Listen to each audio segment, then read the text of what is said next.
Comrades and friends, across the country, public education and all social services are coming under greater attack than ever before. These attacks have been accelerated and sharpened in the past several years as the capitalist crisis has deepened. Cut after devastating cut has been handed down by the state and federal governments as they push through their austerity programs in an attempt to manage the crisis on the backs of working people. And as has been demonstrated historically time and time again, and is no different in the present crisis, these cuts always fall harder on oppressed communities.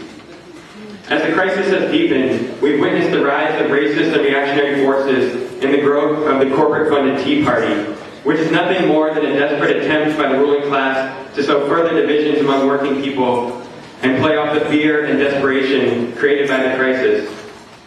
And this development cannot be separated from one form the attacks on public education have taken, the growth of resegregation across the country.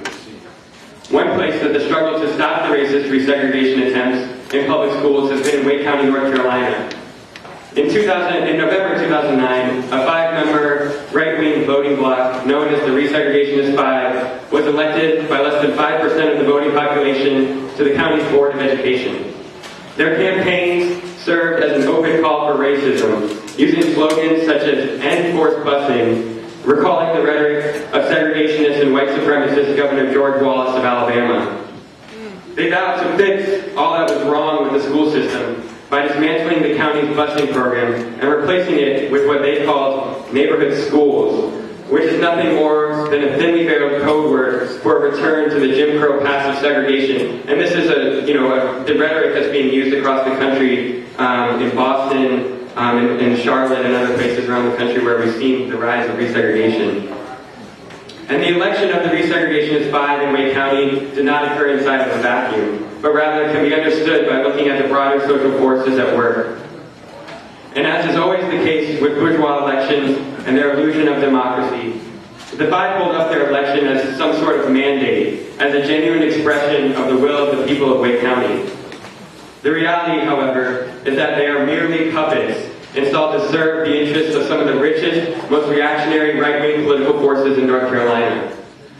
The two biggest funders to the campaigns of the Resegregationist Five were two men by the name of Robert Luddy and Art Pope.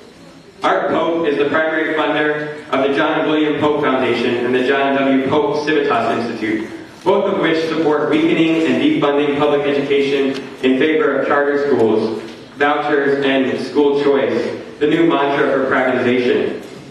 Pope is also one of several millionaires who serve as the national directors of Americans for Prosperity, which is the primary funder and organizational force behind the Tea Party.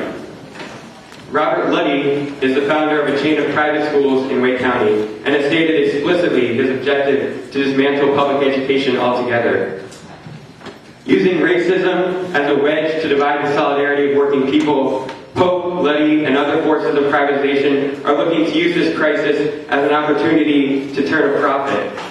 And around the country, as states continue to slash funding for public education, we see the growth and the rise of charter and private schools. And we need to look no further in North Carolina than just a few hundred miles to our south in Charlotte to see the effects this so-called neighborhood schools model has if it's allowed to reach its conclusion, particularly in this period of state budget cuts. The Charlotte-Mecklenburg school system instituted a similar policy nearly 10 years ago, and today has schools that are nearly all white and well-funded, or schools that are nearly all black and Latino and underfunded, and at the same time has seen a tremendous growth in private schools.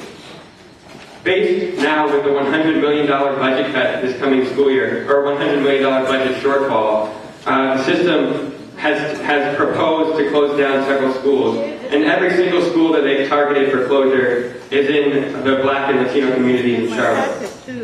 And there's been, but in Wake County, as in Charlotte, the decisions and the designs of the board to resegregate the schools have been met by tremendous and determined opposition from the community.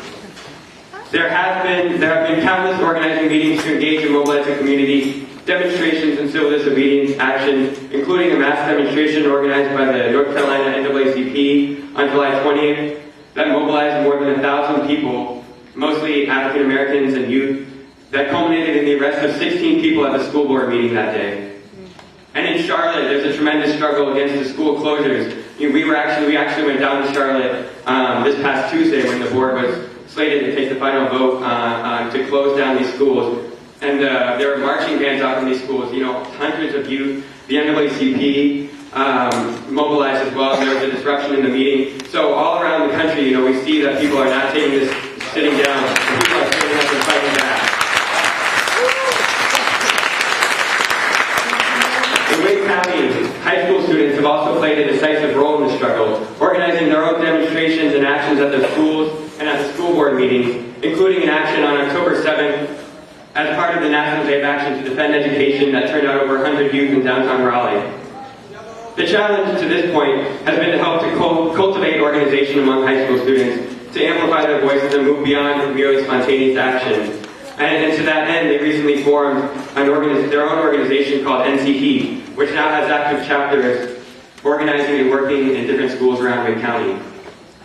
And it's always important to fight racism whenever it rears its ugly head. And in the struggle in Wake County, as in all anti-racist struggles in which the party is active in, our central focus has been to support the right of self-determination of oppressed communities and to build solidarity among all working people.